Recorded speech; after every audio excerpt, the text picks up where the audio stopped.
relaxing. During the day, we take things very serious. I mean, people to legalize pot have to be serious. Yes. Because you have to be as serious as they are at making us go to jail. Make that Okay, so who's the biggest supporter of the governor of California and the attorney general? Who pays more to them in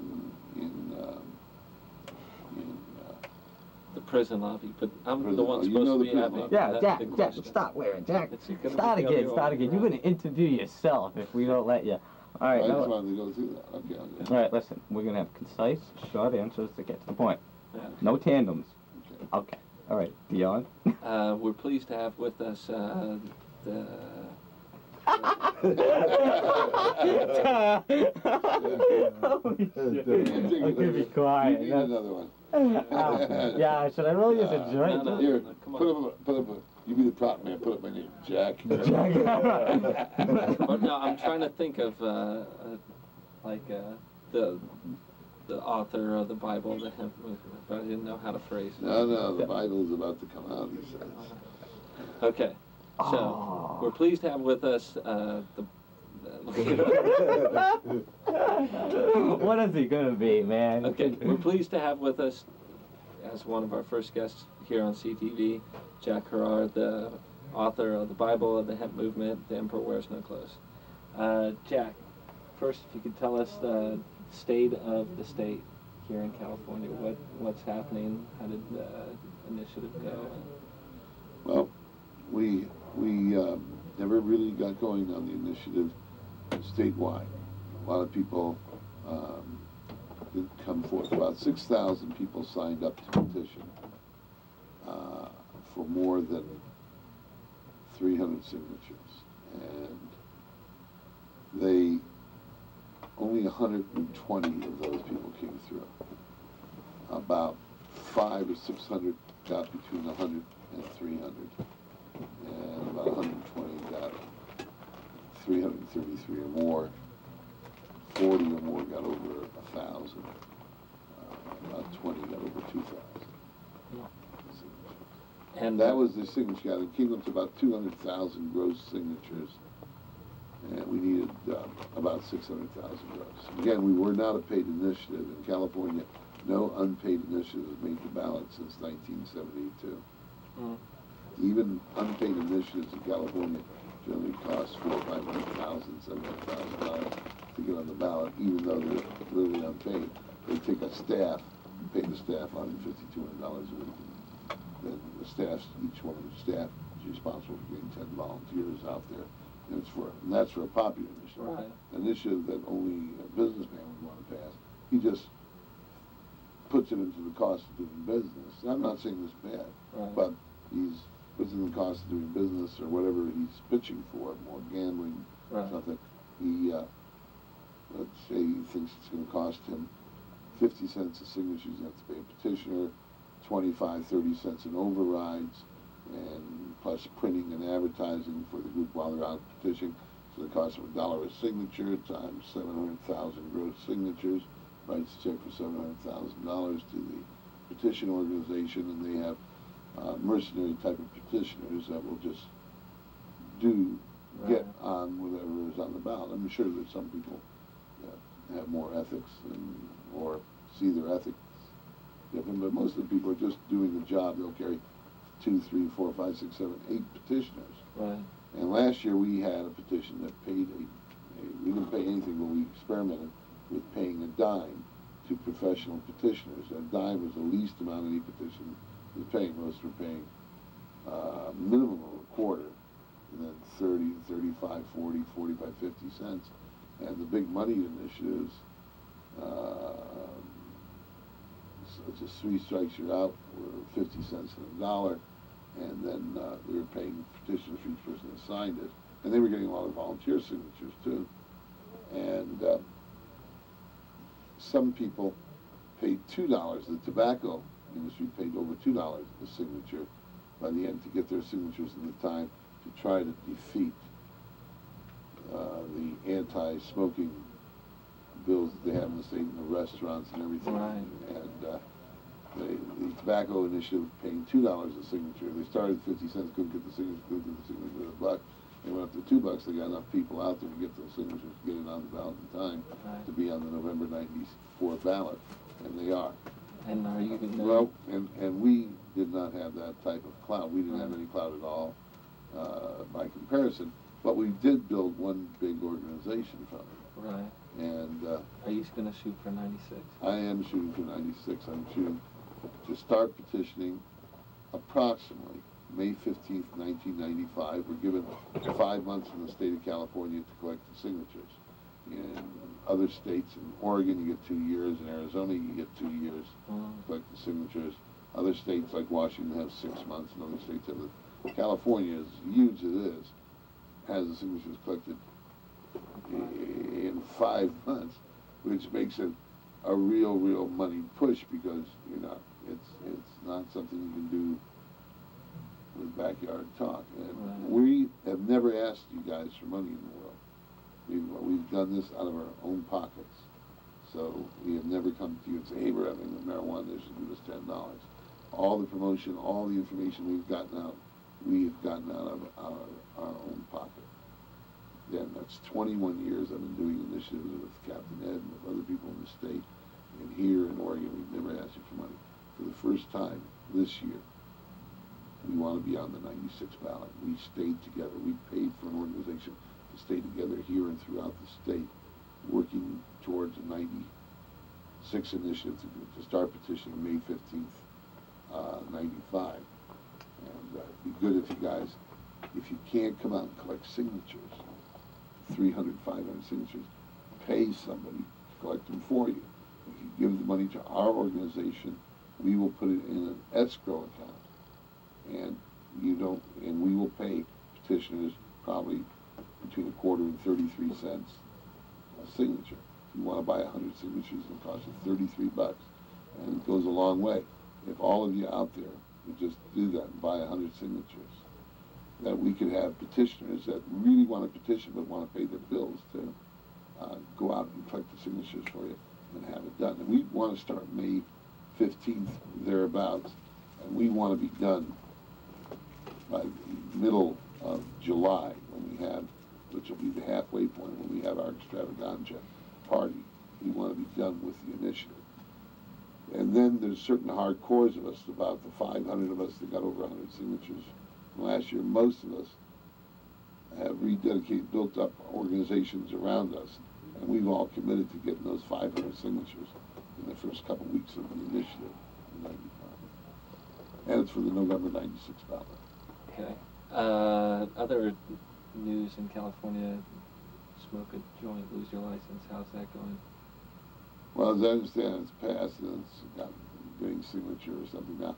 What happens is, you smoke on the street, or you smoke in a dance hall, or you smoke out back of a dance hall, or you smoke on the beach, or you smoke anywhere, even in your own house. Right now, cop needs all this reason to come in and get you. But he will be able to write you a ticket for $100, which some 33,000 Los Angeles, Californians got written up last year for that ticket.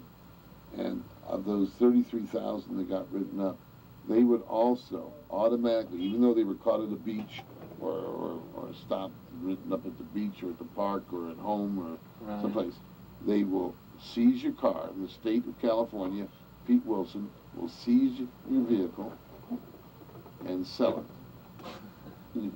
And and take your driver's license away and your driver's privilege away. Even though you're on the beach, perfectly going to have a fine record, never done a thing. Take your driver's license away. They wouldn't do this for a person that was a little bit drunk or was drunk. They would take this car away and do everything. But for this, they're going to take your car away, and then they're taking your driver's license away for 6 months. I've heard about the driver's 29 states were given this option so far, and 29 states in a row turned it down. One state, California, we're going to cut $50 million in the federal budget for the roads. Rather than cut the budgets, they'd rather cut the throats of 3 to 5 million of your citizens. If you don't vote, you get exactly what you deserve. You got to go vote. You got to be responsible, and you got to be able to chew gum, smoke a joint, and be responsible all at the same time. These words won't go away except by your voting.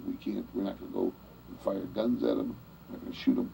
We're going to teach them all the information comprehensively. Nobody's ever died from pot, besides it being yours #1 paper, #1 fiber, #1 fuel from the annual cycle, the best food source, hemp. Hemp is by far the world's best relaxant and medicine on a constant basis. You don't get sick from it. You don't get so burnt out if you do good pot. Makes a difference. You do bad pot, you can. No, it was a little better. But with hemp as paper, fiber, fuel, it was okay. So it's the best paper. So it's the best fiber. So it's the best fuel. Who wants it? But you can still get stoned. That's what you really want it for. But you still got to save the world at the same time. So I got a place to get stoned. And they say, oh no, you just want to smoke. I can smoke anyway. I don't have to go through all this to smoke. And now they're going to take away your license. You guys are going to hurt you as bad economically as they're going to hurt you. Now this is the draconian stuff that our Pete Wilson has done. 29 state governments so far have vetoed this bill and said that this was draconian measures by the government. But Pete Wilson has agreed to militarize our state and turn our state into a bunch of snitches. I'll get that son of a bitch. I'll tell the cops I got him in there smoking. I'll come over. We'll write him a ticket. And he'll lose his car that he's so proud that he got all those girls with. And then he'll be walking. And then he won't have a driver's license. They'll get him and they'll go to jail for driving without a license. And he won't have insurance. I hate that guy, and I'll get back at him. He stole my girlfriend. I mean, that's how petty this thing can get. You have set up your government as no longer your best friend, but your worst nightmare. And all of this over enjoyable smoke. Okay, let's say I'll let you have paper, fiber, fuel as long as it doesn't get you high, and if you got to go over and get you high, I'd rather see the planet die than a person get high. You know, and all those other intelligence things. Right. So how's But the one thing that it does in the end is the people, when they make this law and they pass this law, you're killing your planet. And you think it's for your government, it's for either ignorance or it's for big business. They're the ones advanced. You've outlawed the #1 thing on earth, and you outlawed it because of the way it makes you feel when you're stoned. You've been watching Dion and I get stoned on this. We're stoned. I'm stoned now as I usually I've ever gotten in my life. Let me show you the size of this joint. That's a stogie. And we can hold this conversation.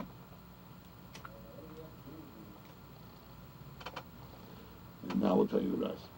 If they're outlawing it because it's so enjoyable, let us bring forth a couple pieces of information I've been saying for years, and nobody's been able to build a refute from. It's the best relaxant in the world. My friend that's behind the camera would tell you it's the best medicine in the world. He had cancer 10 times. Come stick your head in front of the camera so you can see it. I will in a moment. No, right now. Hello, camera.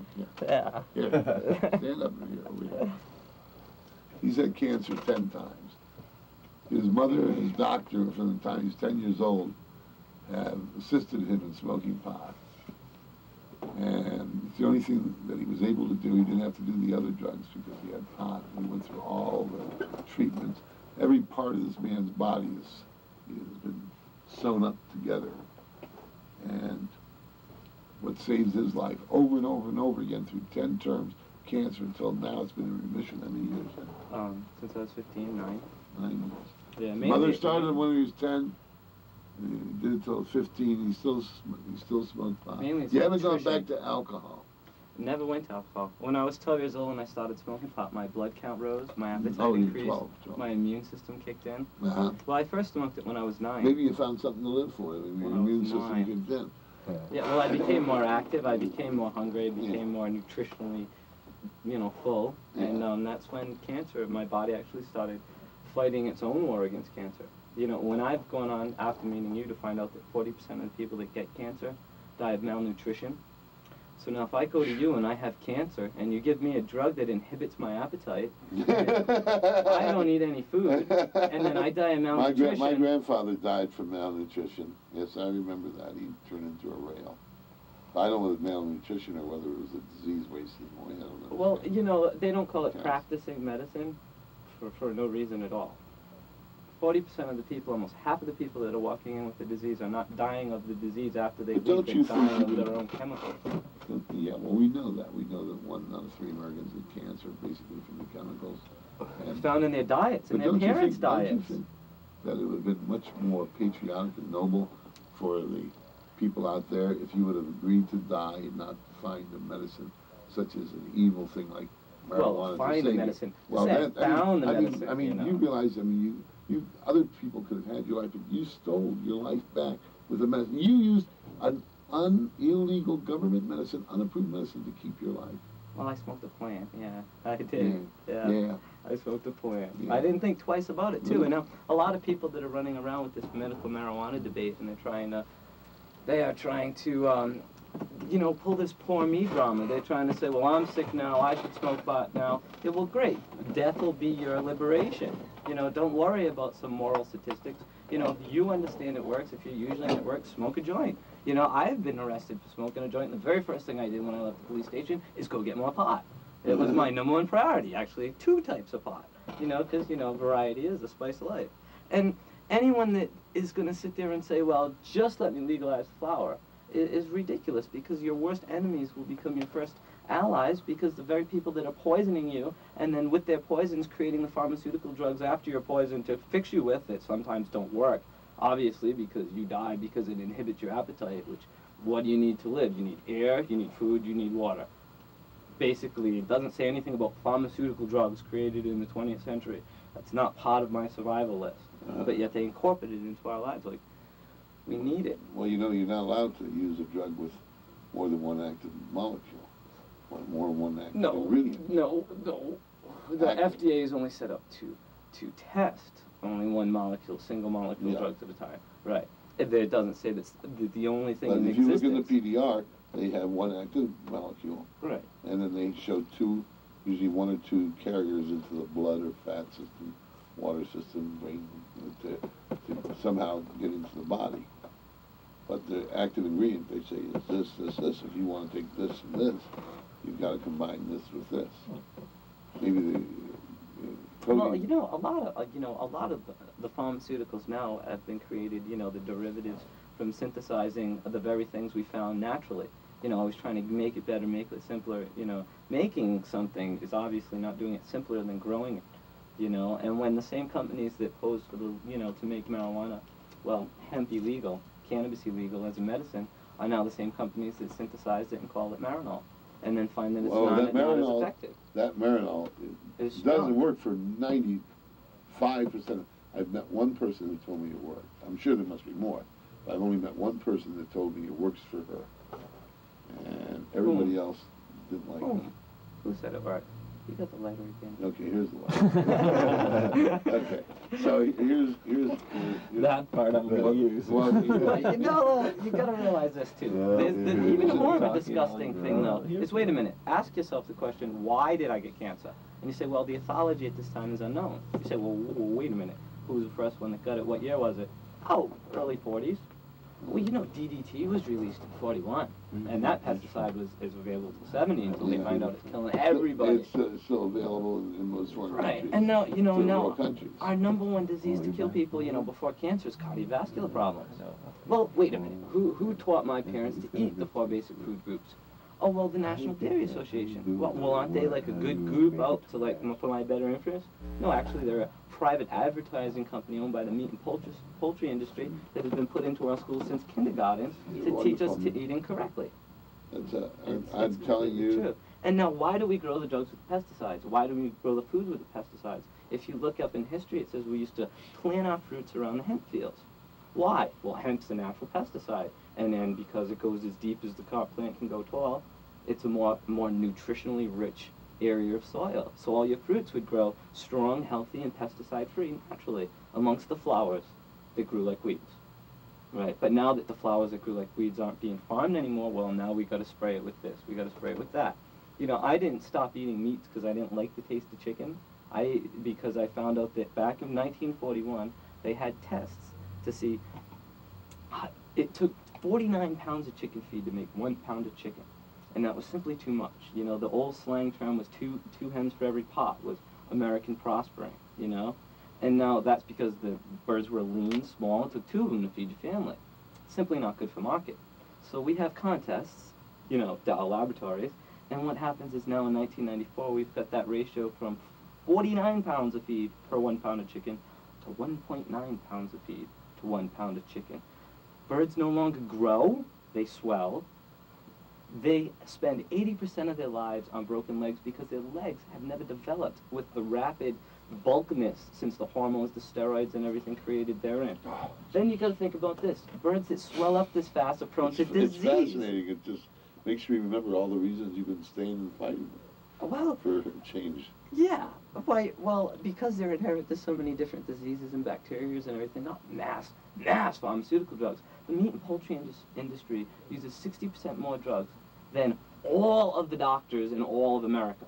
The meat and poultry industry is the #1 source that the pharmaceutical companies sell their chemicals to. When they sell them seed, they sell them chemically dependent seed. Here's your sunflowers, here's your fertilizer. It's a package now. Yeah. And now, chickens... Normally these seeds are legal. Yeah. Now chickens, they're spread out. When they take it, they can't have exercise. Because what would happen if they exercise? If they walked a foot, they could literally, you know, the muscles would tone up, they'd be tough. We want nice, juicy, tender breasts for our American market. So we pump this thing up so full of growth hormones, steroids, all types of You pesticides. can't use these in Europe. Oh, no. No. Oh, You know, no. in Europe, there's all the countries. One of the first things I learned. I says, all the intelligent Europeans say, well, we don't use what you use in America. They think of American meats that come over here. It's banned. It's banned. It is literally. American meat is a joke. I mean, they think of that as purely the worthlessest food. You know, and we think, we got America, we got these chemical corporations running the damn FDA and all these other things, and forcing us to eat this stuff, to preserve it on the shelves. Oh, putting it in our kindergartens. They've been teaching us to eat, you know, milk. Think about milk for a minute. No other species in the world. This is a supermarket game where... Well, it's beyond supermarket game. Because you can do a timeline of when this stuff was introduced.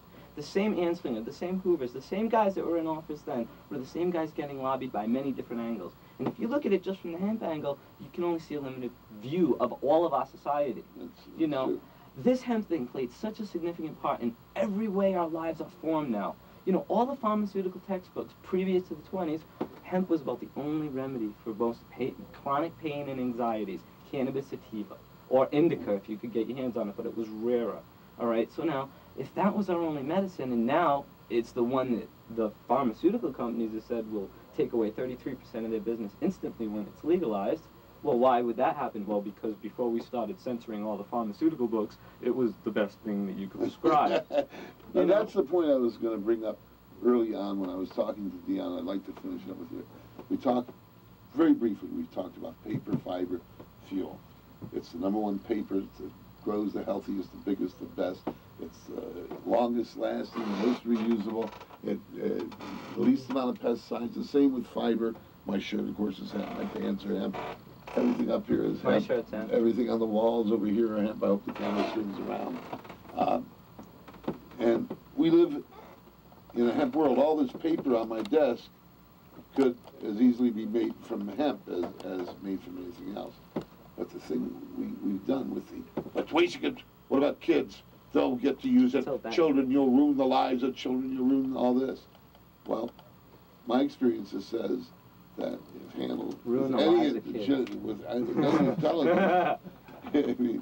ruin the lives the parents ruin the lives of these kids by believing the bullshit. And I don't blame you for doing it. I did until I was 30 years old. But for believing the baloney that the government is teaching you. So all we ask is the government to put down on this information. If we're wrong about the knowledge, we'll pack up and go home. But if the government's wrong, we're not even in a situation but you can't where even talk to the politicians. Okay, well, so here's the thing. I read the research, and a strange thing happened to me. This was in the early 80s. I was taking part in one of the only tests for marijuana going on in the United States. Dr. Donald Tashkin at UCLA has been doing pulmonary lung studies since 1969 at UCLA. He's had a continuous program since 1969. And I was asked to join it in 1980 along with a few hundred of my other friends because they couldn't get UCLA students after 80 when Reagan came in to volunteer because they're afraid their names were going to go on long-term lists. The UCLA students could go. So they came over to a bunch of hippies on the front lawn of the FBI building that were doing an initiative and protesting the government and asked them if they would do the test. And Richie Marcella joined up. I joined up. Yeah, we've been doing them. I kind of stopped about a year or two ago because I'm always on the road and I've always got to connect with Can you guys. hook me up with them? Because I had cancer between my left lung and my heart. And that would be interesting. Talk about my left lung being adversely affected. Okay, I would call Tashkin again for you, but you going to stay overnight? No. We're going to go. Oh, why? Because we have to go home. Because I'm playing on Friday. I'm just beginning to play. I'm sorry. No, you're taking my choice of going home. I'm sorry. But we'll be able to come up next week after I'm going up to the Dead shows. No. Up there now. Where the hell is it? It's in Shoreline. Shoreline. I'm flying up. Well, Shoreline is up in San Jose area. No, Shoreline up in San Francisco. Okay, no, San Jose area. San Jose. San Jose. It's about 60, 70 miles south. So let me tell you, the strange thing that we kept coming up with, it seemed like, well, some doctor would have noticed it before, is that there was no one that got lung cancer. Now you would think with all the tar speaking, that people who smoke pot would get lung cancer, especially to tell you there's 5 times as much tar in marijuana as there is in a cigarette. And people hold marijuana and smoke it much deeper.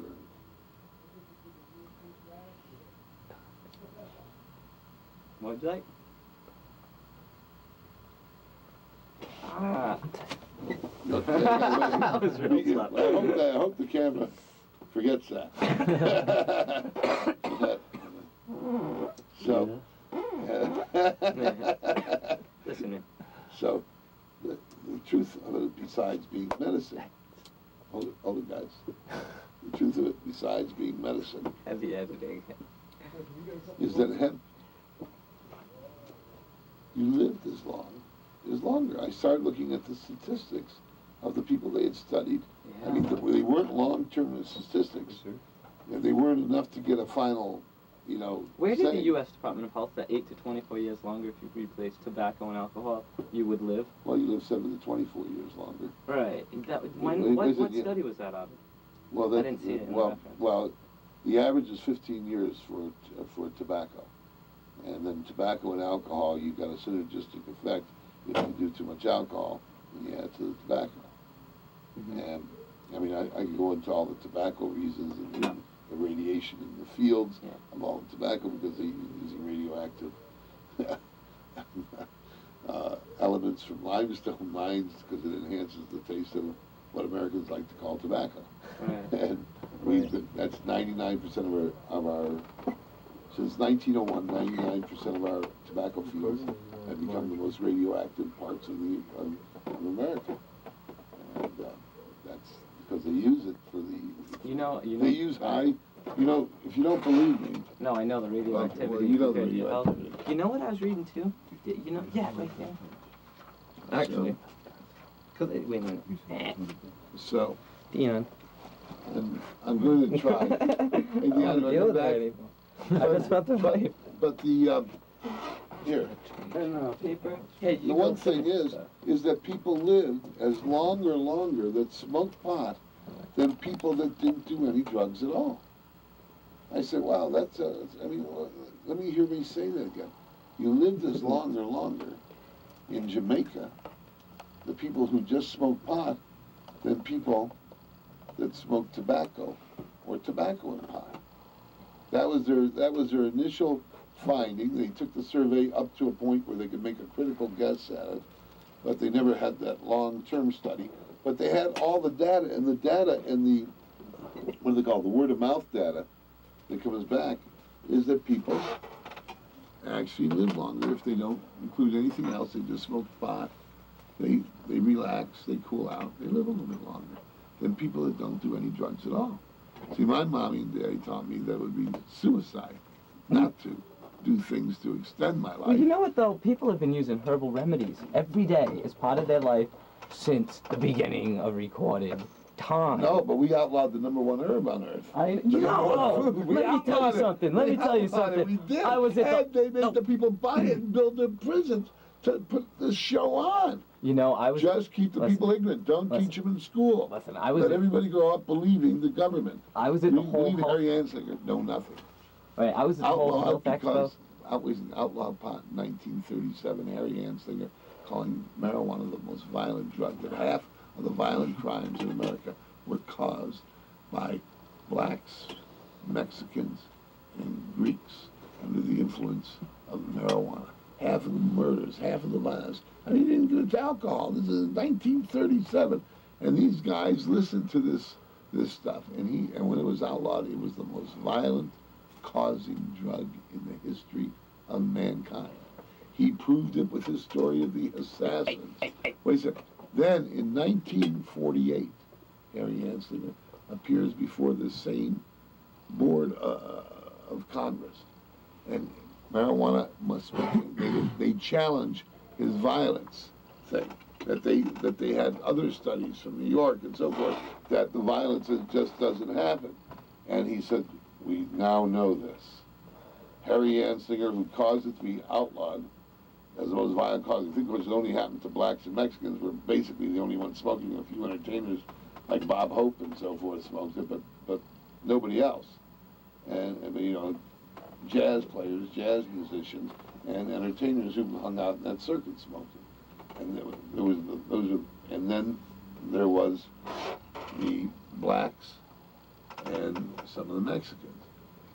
And it wasn't a white person's drug, basically. Only 50,000 Americans had ever laid eyes on it, or 100,000 Americans had ever laid eyes on it. No. There was over 1,500 hash coffee shops in New York City alone in the 20s. Via your book, it says 500.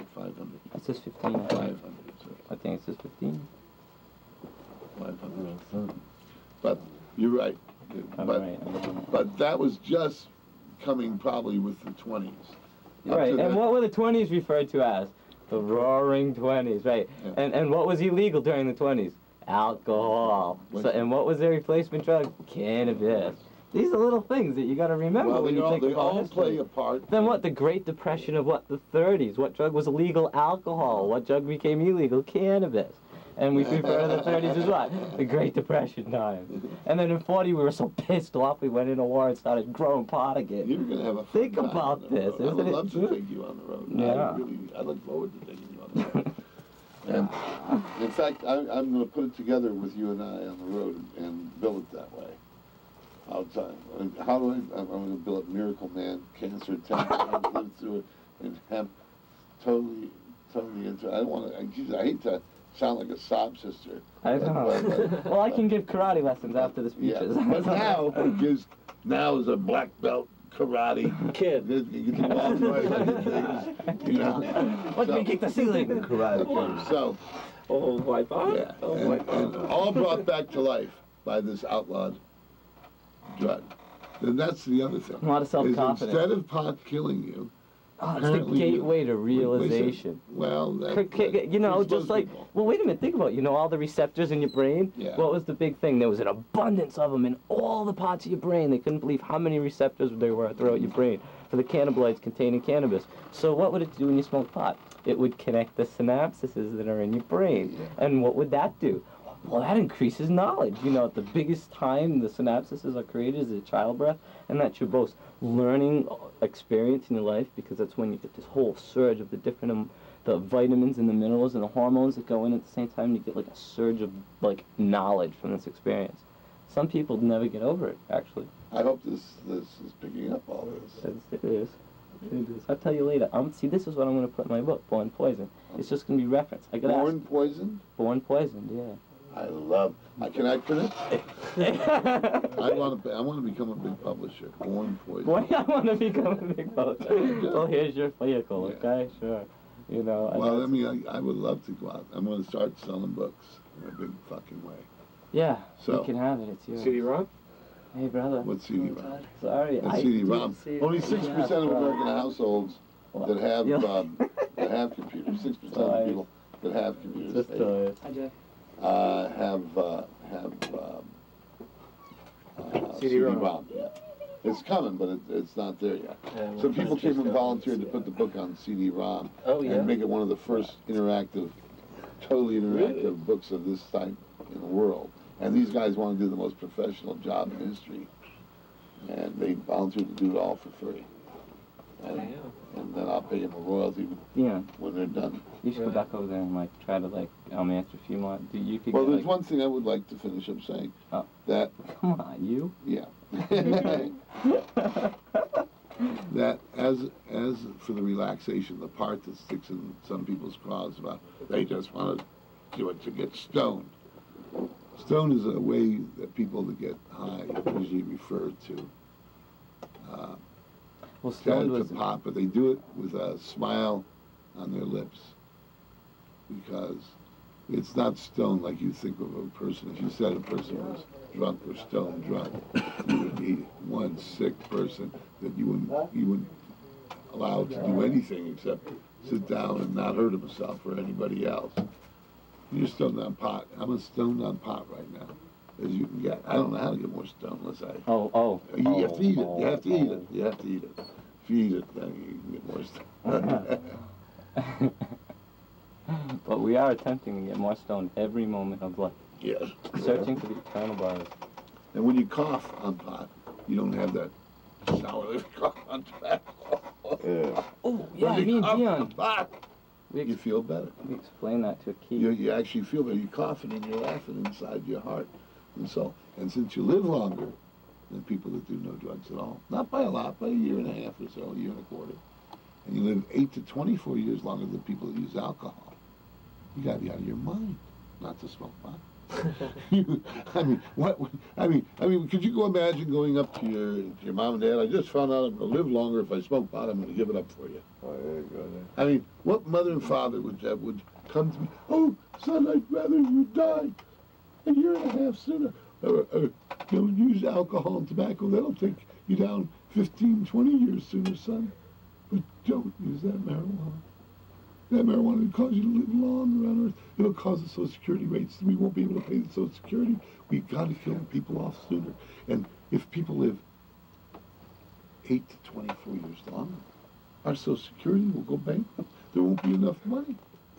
So remember, alcohol and tobacco, that's what does the damage on it. And remember, we've exported it to all the countries of the world now, are all dying of lung cancer. Japan, Korea.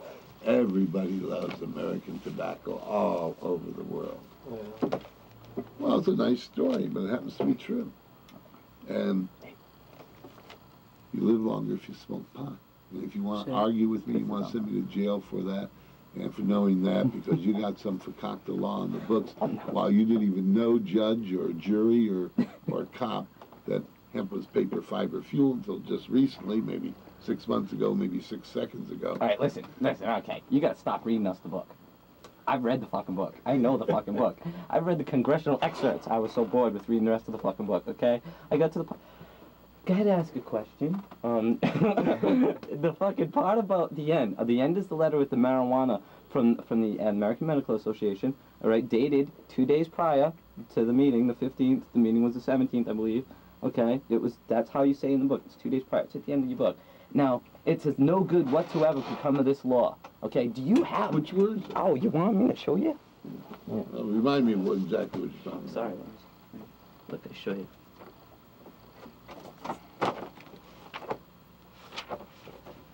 No, it's in the back of the book. Is it really? What, you rated or something? What are you telling me? Oh, no, watch it. I thought it was 150 something. I guess it wasn't. Alright, no, this is actually... Yeah. Oh, it's right here. To see it, really, you know, see the funny part. Stop the camera for a minute. I'm going to tell you. Stop. Oh, the pages are missing. Stop. Is this it? Records. Is this it? Oh, it's on the other side. Is this Yeah, it? see this right here? It says right here, medical use of these drugs has been a... Wait a minute. Medical use. Oh, it doesn't bring it. There you go.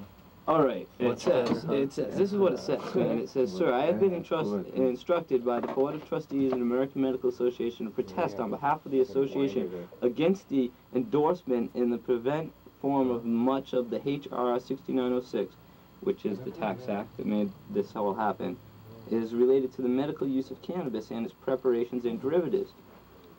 The set is entitled, as act to impugn or occupational impose tax upon certain dealers of marijuana, to impose, transfer, and tax upon certain dealings of marijuana, and to safeguard the revenue, therefore, registry and recording. It goes on to say, cannabis and its preparations and derivatives are covered in the bill by the term marijuana, because the AMA just found out that marijuana was cannabis. They went, huh? Wait a minute, we got to send them a letter. This letter right here is dated July 10th, 1937. The hearings were held July 12th, 1937. Well, The question is going to be, wait a minute, it gets even better, man. And it says, however, it says in the section, there is no evidence, however, that the medical use of these drugs has caused or is causing cannabis addiction.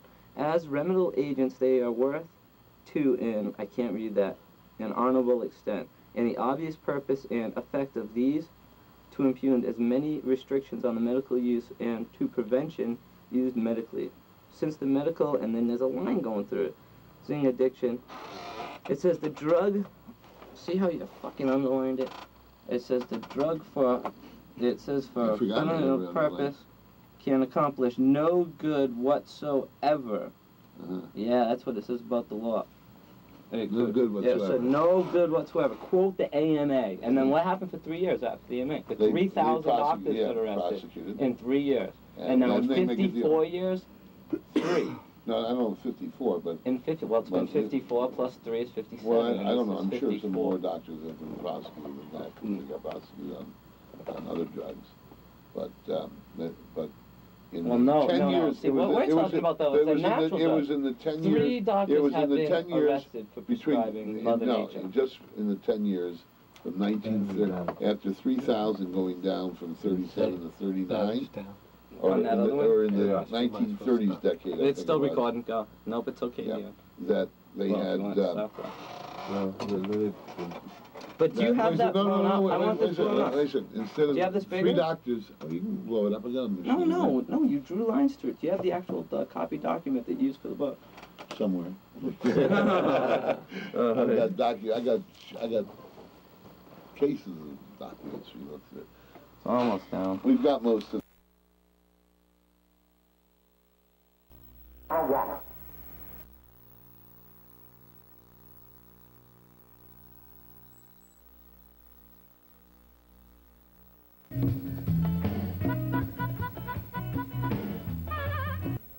Medical use of marijuana and what if any steps you're taking on that?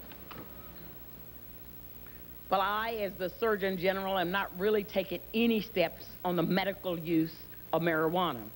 I want you to, what I want to say about the use of marijuana, I feel that marijuana should be, the medicinal properties of marijuana should be evaluated, and I think there's a drug company that has done that.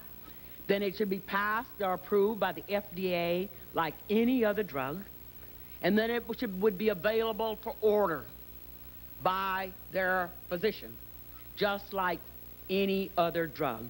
So I feel if we're going to talk about the medicinal uses of marijuana, that we should really follow the same standard of practice that we would for any other drug that we use in this country. Eat good food, everybody. This is one of the most important subjects that we're going to face in our lifetimes, is the re-legalization of the #1 plant resource on Earth. Okay, great. This is a copy of the Declaration of Independence here, printed on hemp paper as it was then.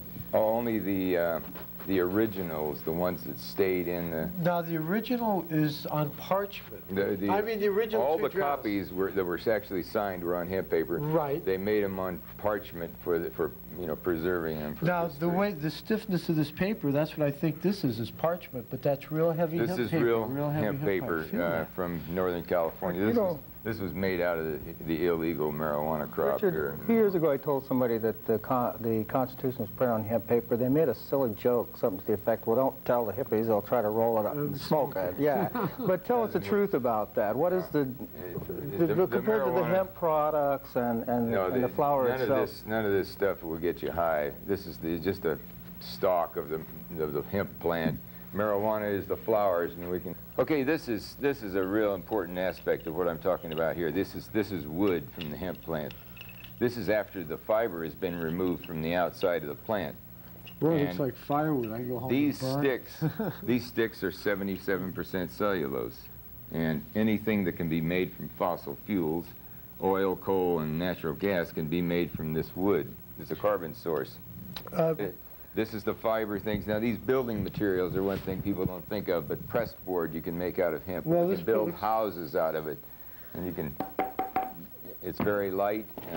Could be shipped around. Of course, here's the raw fiber. We have fiber from Spain, France, Russia, China, so on.